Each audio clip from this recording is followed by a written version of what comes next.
না, আমার অনেক ভালো লাগছে। আর আমার ফ্রেন্ড গিফটটা দিতে আসছে, আমি আমার মামুনি দিছে আমাদের এলাকাতে। তো ভালোই লাগতেছে। অফকোর্স এত মানুষ বিভিন্ন জায়গা থেকে আসতেছে, ত্রাণ দিতেছে, টাকা দিতেছে। অনেক দেখলাম যে ছোট ছোট বাচ্চারা ব্যাংক থেকে তাদের জমানো অর্থ, মানে আমরা তো ভাবতেই পারতাম না ছোটবেলায় যে জমানো টাকা আবার বেরাবো। তো এটা খুবই অনুপ্রেরণামূলক, কেননা ওই ছোট ছোট বাচ্চারা বুঝতেছে যে কতটা বাজে অবস্থা বন্যার এলাকাতে। তো হ্যাঁ, অনেক ভালো লাগছে। আর এত মানুষ ইতিপূর্বে কখনো কি এইরকম ত্রাণ কখনোই কর্মসূচি না। অংশগ্রহণ আমি করেছেন? আমি আজ পর্যন্ত যে দেশের কোনো মানে সমস্যাতে এত মানুষ একসাথে কেউ দেখে নাই কখনো, অন্তত শেখ হাসিনার আমলে তো জীবনেও না।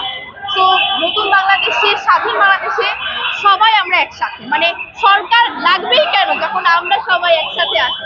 তো না, সরকারও অনেক অনেক ভালো, কেননা আমিও শুনলাম ওনারা অলরেডি মোটামুটি 1,000 কোটি টাকার ত্রাণ জোগাড় করে ফেলছে।